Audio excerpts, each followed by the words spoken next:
नमस्कार शेतकरी मित्र हो, मी Shyamkant Mahajan, C biostatic private limited, Hyderabad. आज आपण सी रमेश भाऊ पवार, गाव जोडबोरसर, तालुका कन्नर, जिल्हा छत्रपती संभाजीनगर यांचा जवळपास 350 झाडांचा 5व्या बहाराची आंब्या बहारामध्ये तयारी करत असताना आपण आज या प्लॉटला जवळपास 18 डिसेंबर 2025च्या हिशोबाने आपण या बागेची पानगळ घेतल्यानंतर पहिलं पाणी आपण 28 डिसेंबर 2025ला हे दिलेलं आहे व त्यानंतर आज जर आपण प्लॉटचे दिवस किती झालेले जर ते बघितलं तर जवळपास 34-35 दिवस झालेली ही कंडिशन आहे. आणि जमिनीचा प्रकार जर आपण लक्षात घेतला तर हा संपूर्ण काळा प्रकार आहे. इथे जवळपास 30 ते 35 फुटापर्यंत काही माती आहे आणि मागील 4-5व्या बहारापासून आपण या बागेंची ट्रीटमेंट देत असताना आपल्याला सुरुवातीला 2 बहारांमधून उत्पन्न हे अतिशय चांगल्या पद्धतीने झालेलं होतं. आपण या बहार किंवा हा व्हिडिओ बनवण्यामागचा दृष्टिकोन वेगळा होता की ज्यावेळी शेतकरी म्हणतात की 12/4 किंवा 13/5 किंवा 13/6 किंवा 12/6 असे वेगवेगळे अंतर आपण मागच्या या 1 ते 1.5 वर्षापासून डाळिंबाची लागवड करताना बघत असतो. आणि ज्यावेळेस आपण या प्लॉटची लागवड केलेली होती त्यावेळेस 12/4च्या हिशोबाने आपण या प्लॉटमध्ये एकरी जवळपास 1200-1300 झाडं बनवलेले होते किंवा लावलेले होते. पण मध्यंतरी काळामध्ये ज्यावेळेस ब्लॅक कॉटन सॉईलमध्ये आपल्याला आपण 5वा बहार, 6व्या बहार, 4थ्या बहाराची तयारी करत असतो त्यावेळेस झाड हे कॉम्पॅक्ट होऊन जात असतं आणि त्यानंतर आपल्याला सूर्यप्रकाश आणि हवा ही पाहिजे त्या प्रमाणात न मिळाल्यामुळे आपल्याला त्या ठिकाणी शाकीय अवस्था रूपांतरमध्ये प्राप्त होत असतं. आपल्याला 12/4 मधलं 4 फुटांमधलं आपल्याला झाड हे काढून घ्यावं लागलं आहे. तो प्लॉट आता आपला 12/8च्या हिशोबाने आपण ट्रीटमेंट देत असताना आपण श्री बायोकडनं मागील 31 ते 35 दिवसापासून बेसल डोसच्या माध्यमातून एंडीरोट, इक्काफॉस आणि प्रोमयुक्त खतांचा वापर, क्रिया पावडर या खतांचा वापर हा केलेला आहे. आणि फुल निघण्याच्या दृष्टिकोनातून आपण स्प्रेमधून magic mix, C platino, C999, Nutrix red, MSK आणि ड्रिपच्या माध्यमातून MSK, न्यूट्रिक्स LS, MSK हॉर्टिफ्लोरा या विविध उत्पादनांचा वापर आपण श्री बायोकडनं केलेला आहे. तर मी काकांना विचारेल की आपली आजची जी परिस्थिती आहे 35-40 दिवसाची, तर आपल्याला प्लॉटची कंडिशन कशी वाटली? एकदम चांगली सर. हे तुमच्यामुळेच हे सगळं घडलं गेलं. हे श्री बायोचे उत्पादन वापरल्यामुळे एकदम चांगली कंडिशन आहे. आपण कोणकोणते प्रोडक्ट वापरलेत? आपण किया पावडर वापरलं, या इंडो रूट वापरलं आपले.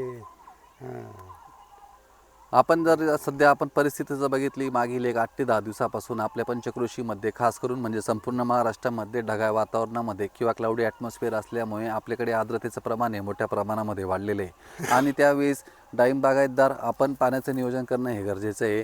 ज्या ठिकाणी आपण पाणी हे मोठ्या प्रमाणामध्ये देतोय किंवा 3-4 दिवशी देतोय, आपल्याला वापसा कंडिशन ही कळून राहिली आपल्या जमिनीची, त्या ठिकाणी आपले बाग हे शाकीय अवस्थेकडे झुकताना आपल्याला दिसतात आहे. बऱ्याचशा ठिकाणी आपण असं निरीक्षण केलेलं आहे की आपल्या पंचकृषीमध्ये सुद्धा लोक हे केन काढण्यामागे लागलेले आहे.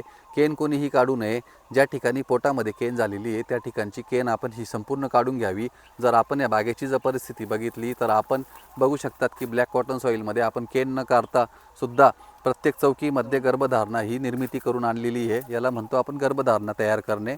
आपण जर कोणत्या जरी झाडांची जर परिस्थिती जर बघितली तर आपण बघू शकतो, इकडे जरी आपण बघितलं की आपल्याला गर्भधारणा ही प्रत्येक चौकीमध्ये या पद्धतीमध्ये जाणवलेली दिसते.